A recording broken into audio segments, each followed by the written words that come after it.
Hello, my name is Adonis Robinson, and for my presentation, I'll be discussing the art form of ceramics in Aztec culture. My purpose in this presentation will be to talk about how the Aztecs created ceramics, what they created with their ceramics, and why ceramics were the best way to make them. And then I'm going to dissect some of the more iconic examples of Aztec ceramics with the noted characteristics and methods I've talked about so far.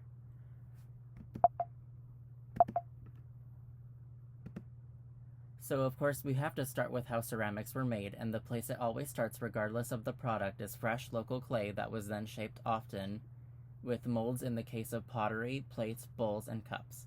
Whatever the clay was shaped into was then placed into the sun to dry out.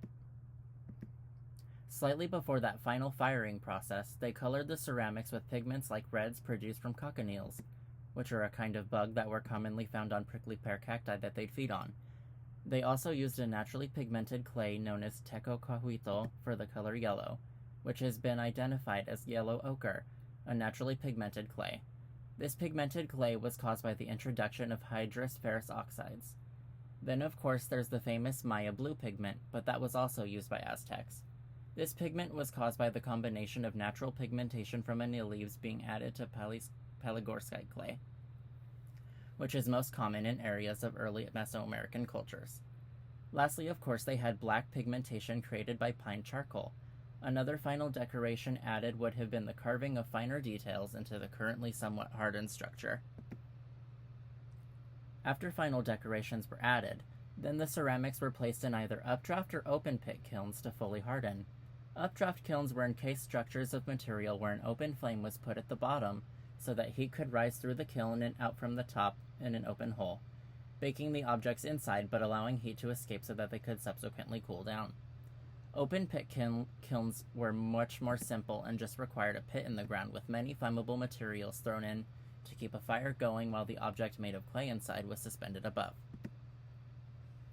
As mentioned previously, the ceramics were most often pottery and dishware, but they also included things like effigies, which were highly detailed figures or vessels that contain offerings for the deceased to carry into the afterlife. Objects also included were flutes, incense burners, and funerary urns. Ceramics were often used to create these things due to being a lighter material than stone, but also for being able to have more control over the overall shape, color, texture, etc. This level of control over the product was what made ceramics incredibly popular across ancient Mesoamerican cultures across the board. As a starting example, I'd like to talk about my favorite piece of ceramic art by the Aztecs, the brazier of Chicomecoatl, which of course depicts the goddess of maize in a ritual outfit complete with extravagant headdress, while holding cornstalks. It's a very large ceramic figure with different colors painted throughout, such as black pigment for the eyes and face markings, which indicates she's a woman, and stripes of red pigmentation on the skirt of the ceramic. There's even red and blue pigments being used for different ears of corn, which have variation in color. Almost every of the previously mentioned pigments they used is on full display here and gives the figure intense vibrance that's managed to last hundreds of years. There's also an incredible amount of fine details and line work in things like the corn and rosettes that likely could only have been added after the basic shape was left out in the sun to harden somewhat.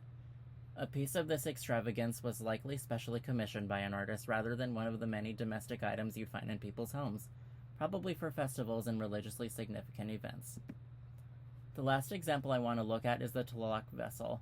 As previously mentioned, vessels were effigies/containers meant to hold offerings, which explains why it's shaped like a pot, while being shaped on the outside as something representing either the deceased, a deity, or an animal connected to a deity, and here is no different since it's just a straightforward depiction of the god of rain, lightning, and agriculture. While the brazier of Chicomecoatl uses pigments more as accents for patterns, the base color of this piece is that very striking Maya blue pigment with red accents and some smaller black pigment details. Another interesting thing about this piece is that due to its hollow design, it's also got holes for its eyes to capitalize on it. And that's it for my presentation. Thank you.